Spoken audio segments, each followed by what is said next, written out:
It's a two-part medical assembly. This machine puts a small round filter into a plastic housing and bonds it. We've already produced this machine for the customer, and they've had it running for 7 years, and they find their production levels have increased, so they wanted 2 more.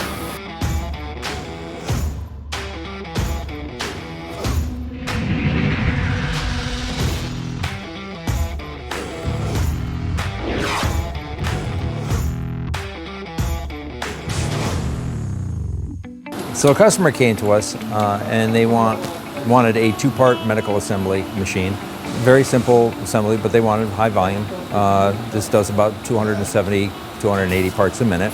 It feeds both parts with a twin servo in feed, pocketed wheel.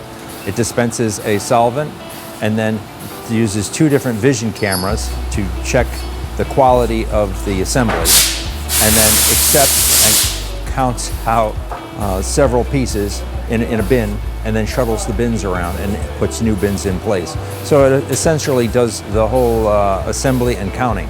So we developed the concept and prototyped small sections of it to show the customer exactly how we were going to do it. This machine actually has production statistics built right into the touchscreen.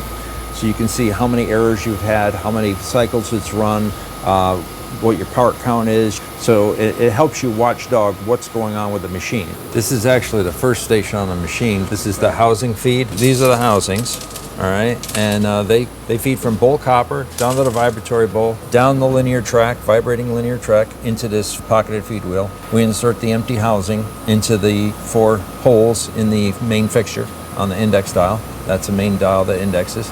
Now, when I start this machine, you're going to have all the feeders are going to come up, and they're going to come up to get the stack pressure up on all the tracks. This particular machine has flammable gases. As soon as the sensor up at the top of the exhaust knows that there's airflow, it'll allow us to start the machine.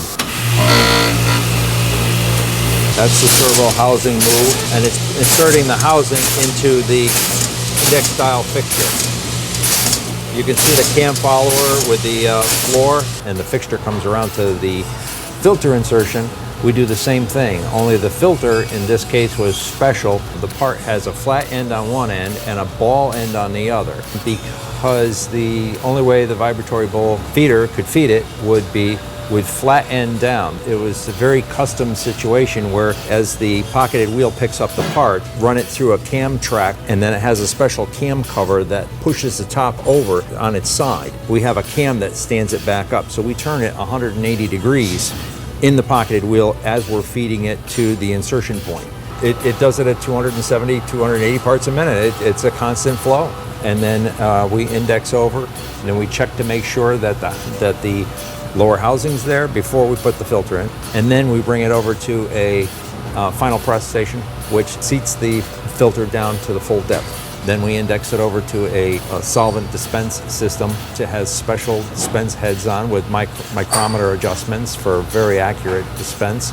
And then we index over to a side camera vision, which actually looks through the side of the part to make sure that the filter is inserted properly. It's not broken up, it's not destroyed, there's no issues, it's perfect. Then it indexes it over to a top vision camera. We look for full concentration of the solvent.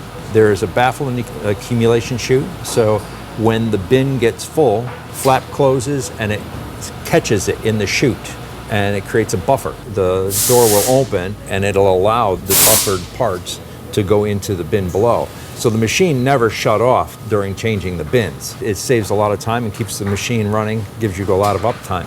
This is the ventilation enclosure. So the 2-part assembly machine assembles the product with a solvent, and the solvent off-gases some flammable vapors. So this is a ventilation chamber, and there is a connection that's going to be connected to a vent on the top to remove air from this constantly. And this goes into a clean room. And there's HEPA filters on the bottom on each side that they draw in the new air. It has 3 doors on this side, and it has 2 doors on this side. You can open it on either side, and you can roll these carts in. All these carts, they're separate on casters.